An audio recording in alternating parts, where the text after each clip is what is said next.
15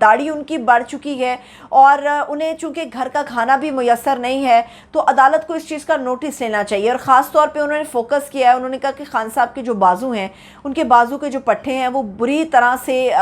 لٹک چکے ہیں, وہ اتنے زیادہ علیل سے محسوس ہو رہے ہیں ان 2-3 ہفتوں کی قید کے اندر, کیونکہ انہیں بنیادی سہولیات میسر نہیں ہیں ایک ایکس پرائم منسٹر ہونے کے ناطے, ایک عام انسان ہونے کے ناطے. اور اس کے علاوہ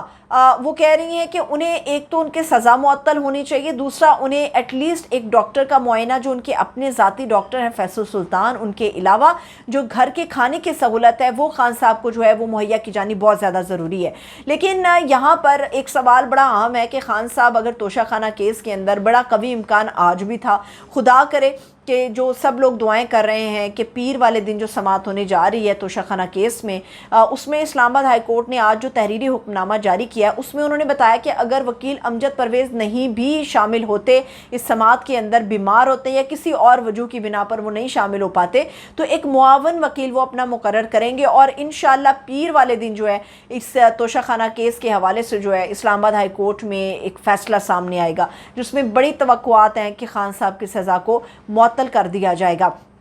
اب آ جاتے ہیں خان صاحب کے حوالے سے. یہ سوال اپنی جگہ موجود تھا کہ توشہ خانہ کیس کے اندر اگر ان کی رہائی ہو جاتی ہے تو رہائی ہونے کے باوجود کیا یہ ممکن ہے کہ وہ گھر آ سکیں گے, یہ بڑا اہم سوال تھا. اور اس کے اوپر آج ایک اور بڑی ڈیولپمنٹ ہوئی ہے, جس کے اوپر میں کہوں گی اس ڈیولپمنٹ میں خان صاحب کے گرد جو ہے وہ گھیرا مزید تنگ کرنے کی کوشش کی گئی ہے. خان صاحب کے اوپر جو ہے جو 9 مئی کے حوالے سے مقدمہ تھا اس میں مزید دفعات کو شامل کر دیا گیا ہے. ان دفعات کے اندر جو چیزیں شامل کی گئی ہیں اس میں یہ ہے بغاوت پہ اکسانے کا الزام لگایا گیا ہے, پاکستان کے یا ریاست کے خلاف بغاوت کا ایک الزام ڈالا گیا ہے. اس کے علاوہ تشدد پر اکسانے کا ایک الزام جو ہے وہ ان دفعات کے اندر شامل کیا گیا ہے. اور خاص طور پہ اس مقدمے کے اندر جو ایک اور مزید دفعہ شامل کی گئی ہے اس میں بتایا گیا ہے کہ مخصوص اداروں کے خلاف لوگوں کو بغاوت یا تشدد کے اوپر جو اکسانے کا الزام ہے وہ بھی خان صاحب کے گرد ڈال دیا گیا ہے, یعنی کہ شکنجہ جو ہے وہ مزید تیز کر دیا گیا ہے. اور یہ میں نے آپ کو پہلے بھی بتایا تھا کہ اس سے پہلے 9 مئی کے اندر جو جلاؤ گھیراؤ ہوا تھا اس کے اندر ایک ATC کی طرف سے بھی یہ حکم نامہ جاری کر دیا گیا تھا کہ خان صاحب کو جو ہے وہ گرفتار کیا جائے. اب اس معاملے میں بھی پولیس کو اجازت مل چکی ہے کہ وہ بیرک کے اندر یا جیل میں اٹک جیل جا کے خان صاحب سے جو ہے وہ انویسٹیگیشن کرے گی, تحقیقات کرے گی. یعنی مختلف طریقوں سے خان صاحب کے گرد جو ہے وہ گھیرا تنگ کیا جا رہا ہے تاکہ وہ باہر نہ آ سکیں سلاخوں سے. اس کے علاوہ 9 مئی کے حوالے سے PTI کے جو دوسرے لوگ ہیں جو اس وقت روپوش تھے, جن میں حماد اظہر شامل ہیں, کئی دوسرے اہم لیڈر اور بھی شامل ہیں, تو اب عدالت کی طرف سے جب ان سے رجوع کیا گیا ہے عدالت سے تو ATC نے یہ باقاعدہ طور پہ کہا ہے,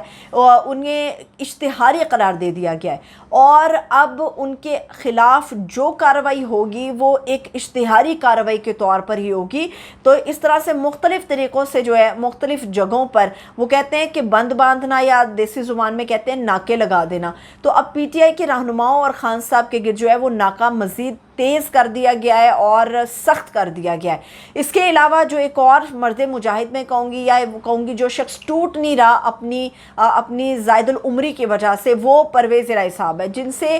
متعدد ملاقاتیں چودھری شجاعت صاحب نے کی ہیں کہ کسی طرح وہ واپس آ جائیں گھر میں, کسی طرح وہ واپس آ جائیں, کسی طرح وہ جادوئی پریس کانفرنس کر دیں, کسی طرح وہ الزامات عائد کر دیں خان صاحب کے اوپر کہ سب ان کی ایما کے اوپر ہوا. تو پرویز الہی صاحب جو ہیں اب وہ بھی چونکہ ٹوٹنے کے لیے تیار نہیں ہے تو ان کے اوپر بھی ایک اور مقدمہ جو ہے, ایک اور کیس جو ہے وہ دائر کر دیا گیا ہے. پہلے جو پرویز الہی صاحب سے انویسٹیگیشنز ہو رہی تھی وہ بے ضابطگیوں کا کیس تھا, اب ان کے اوپر کرپشن کا ایک اور کیس ڈال دیا گیا ہے. اور پرویز الہی صاحب جو ہیں اگر ادھر سے نکل بھی آئیں گے تو جو کرپشن کا ان کے اوپر کیس ڈالا گیا اینٹی کرپشن کی طرف سے, تو اس میں ان کو دوبارہ سے گرفتار کر لیا جائے گا. جب نیب کی طرف سے انہیں اریسٹ دوبارہ سے کیا گیا تھا پرویز الہی صاحب کو, تو میڈیا کے کچھ لوگوں نے ان سے سوال جواب کیے تھے, تو اس میں انہوں نے کہا کہ آپ بھی پرویز الہی صاحب جیسے ہی باہر آتے ہیں پھر دھر لیے جاتے ہیں, پکڑے جاتے ہیں, تو کیا خیال ہے آپ کا, کیا کرنے والے ہیں آپ کے ساتھ, یا آپ بھی واپس چلے جائیں گے, خان صاحب کو چھوڑ جائیں گے. تو اس میں پرویز الہی صاحب نے کہا تھا کہ یہ اپنا شوق پورا کر لیں, میں ٹوٹنے والا نہیں ہوں، پہلے بھی میں خان صاحب کے ساتھ تھا، آج بھی ہوں اور رہوں گا۔ یہ اب پرویز الہی صاحب کے سیاسی مستقبل کی جنگ بھی ہے۔ اب دیکھنا یہ کہ پرویز الہی صاحب جو ہیں وہ کب تک ڈٹے رہتے ہیں، اور اس کے علاوہ پیر والے دن جو سماعت ہوگی توشہ خانہ کیس کی، اس میں یہ دیکھنا ہے کہ اگر امجد پرویز صاحب اپنا کوئی معاون وکیل مقرر کر دیتے ہیں تو اس بات کو کیسے یقینی بنایا جائے گا کہ جسٹس وہاں پر عامر فاروق صاحب جو ہیں وہ بھی پیش ہوں گے، ان کی صحت کے مسائل نہیں ہوں گے، کیونکہ چوہے اور بلی کا یہ کھیل جو ہے مسلسل چل رہا ہے۔ اب دیکھنا یہ ہے کہ کون پہلے دبوچا جائے گا۔ مجھے اجازت دیجیے، اپنا خیال رکھیے، خدا حافظ۔